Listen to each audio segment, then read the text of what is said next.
स्वागत है आपका मेरे YouTube चैनल केजे न्यूज़ पर।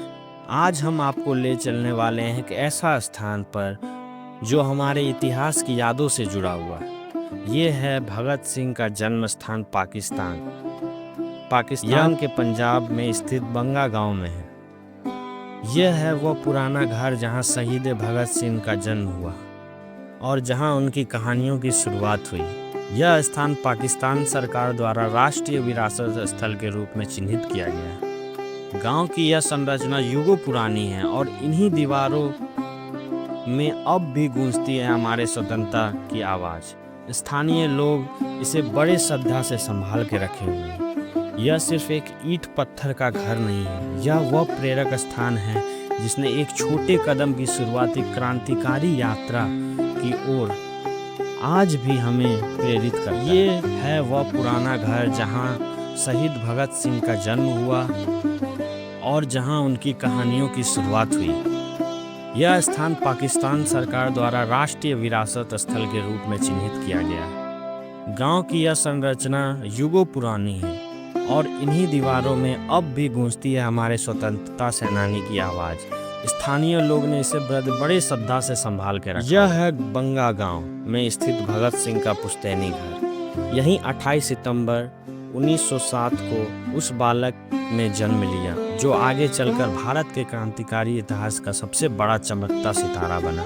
इस घर की दीवारें, ये आंगन गवाही देती है कि मासूम इन्हीं गलियारों से उनकी कल्पना ने उड़ान भरी और देश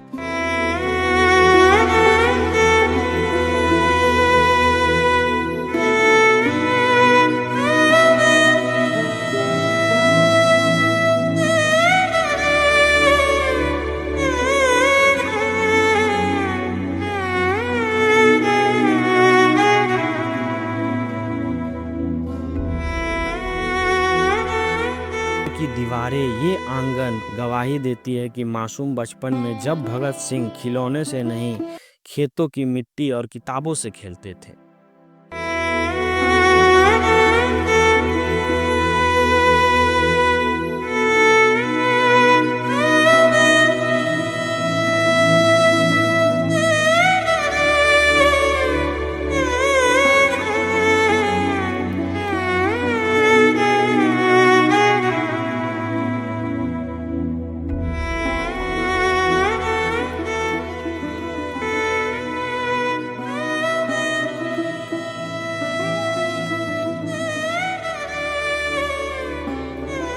अब चलते हैं उस जगह जहां भगत सिंह ने शिक्षा पाई। यह है उनका स्कूल।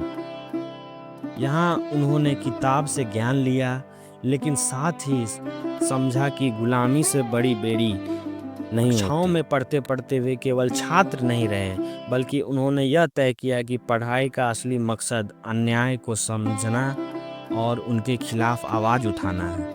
इन्हीं दीवारों ने एक विद्यार्थी को क्रांतिकारी भगत सिंह बनाया है। नहीं होती। कक्षाओं में पढ़ते पढ़ते वे केवल छात्र नहीं रहे, बल्कि उन्होंने यह तय किया कि पढ़ाई का असली मकसद अन्याय को समझना और उनके खिलाफ आवाज़ उठाना है। इन्हीं दीवारों ने एक विद्यार्थी को क्रांतिकारी भगत सिंह बनाया है। और अब वह जगह जिसे देखकर हर भारतीयों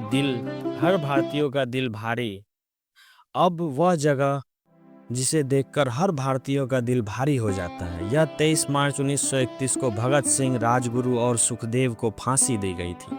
फांसी से पहले उनके होठों पर डर नहीं, बल्कि आज़ादी के गीत थे। उन्होंने कहा था, तुम मुझे मार सकते हो, लेकिन मेरे विचारों को कभी खत्म नहीं कर सकते।